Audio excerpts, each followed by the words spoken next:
During the time when my grandmother was still alive, I used to visit her house down the block daily to assist with various tasks. There was a particular day when I arrived at her house, as I always did, and was surprised to find the door unlocked. Considering my grandmother's cautious nature, this was unusual since she usually kept everything securely locked. I noticed that her bedroom door was open upstairs, and I could hear the sound of drawers and cabinets being opened and closed.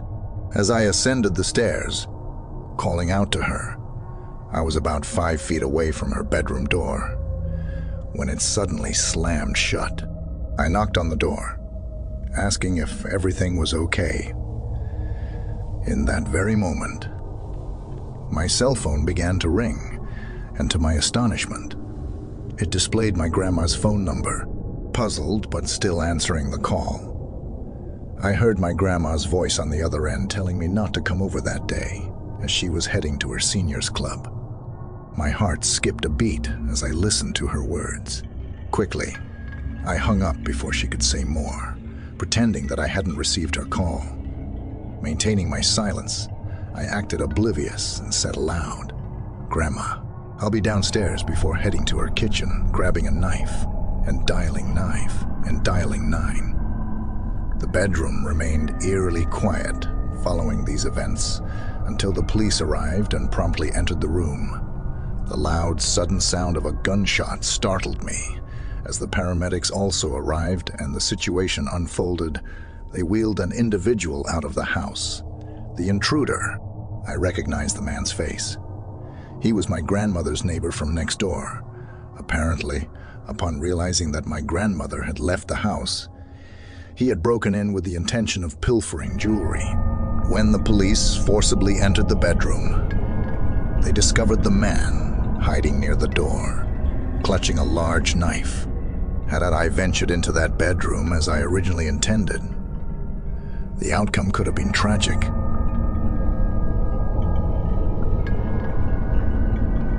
This memory is a haunting one in my life. My wife and I had just returned from having dinner outside. As we stepped out of the car, we immediately noticed that our front door was wide open. I asked my wife to wait outside while I swiftly entered the house. My first move was to run straight up to our bedroom, where I had hidden a shotgun. I loaded the gun and meticulously searched every room upstairs. Not a trace of anyone could be found. After completing the search upstairs, I moved downstairs, scanning the main floor before venturing into the basement. No one was there, and nothing appeared to be missing or displaced. With my concerns growing, I promptly called the police. Upon their arrival, I recounted what had happened, and they proceeded to investigate the house, meticulously checking rooms upstairs as well as the basement. The police officers asked us if we were absolutely certain that we had closed the front door when we left.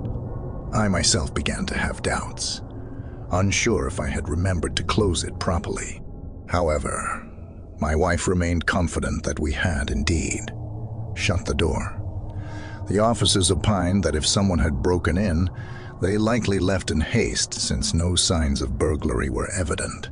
My wife was terribly distressed, crying and expressing her discomfort with staying in the house.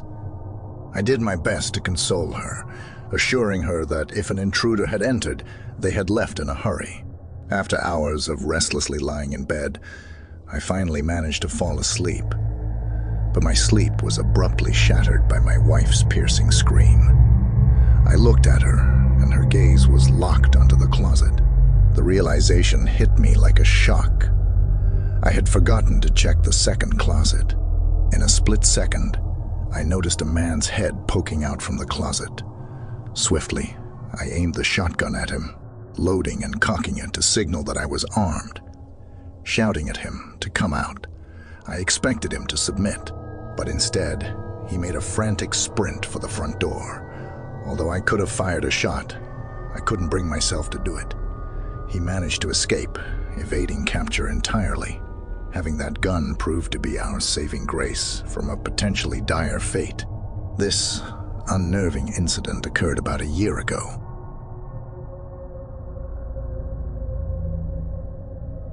While still living under my parents' roof, I began experiencing peculiar occurrences in my house, particularly in my bedroom.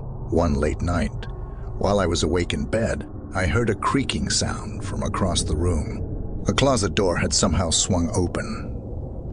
Instinctively, even though I was 26 years old, I checked inside the closet for anyone, though, of course, it was empty. I closed the door and returned to bed. Later that same night, I heard rumbling and rattling noises from above the ceiling. The sound seemed to originate from the air ducts. It was an odd noise, but once it ceased, I quickly forgot about it and drifted off to sleep.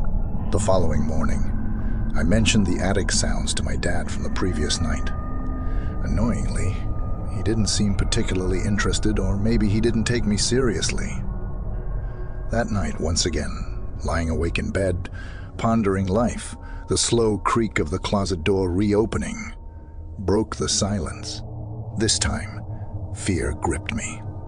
I knew I had completely shut the door, and it would require someone to twist the doorknob to push it open.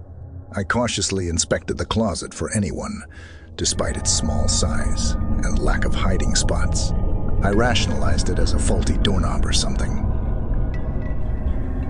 Similar. The same night, I heard the rattling sounds from above the ceiling, the exact repetition of the previous night.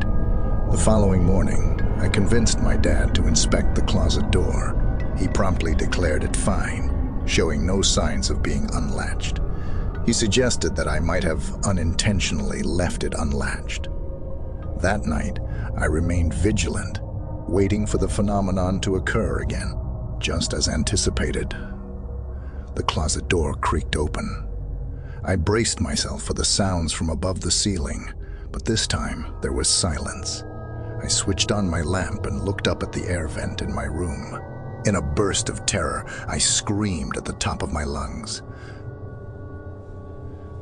Through the vent, I distinctly saw two wide-open eyes gazing at me. My parents rushed into my room, inquiring if I had gone mad. I explained everything, and they exchanged glances as if they believed I had lost my sanity. As expected, they brushed it off as a dream, or the result of exhaustion. They even began lecturing me about staying up too late.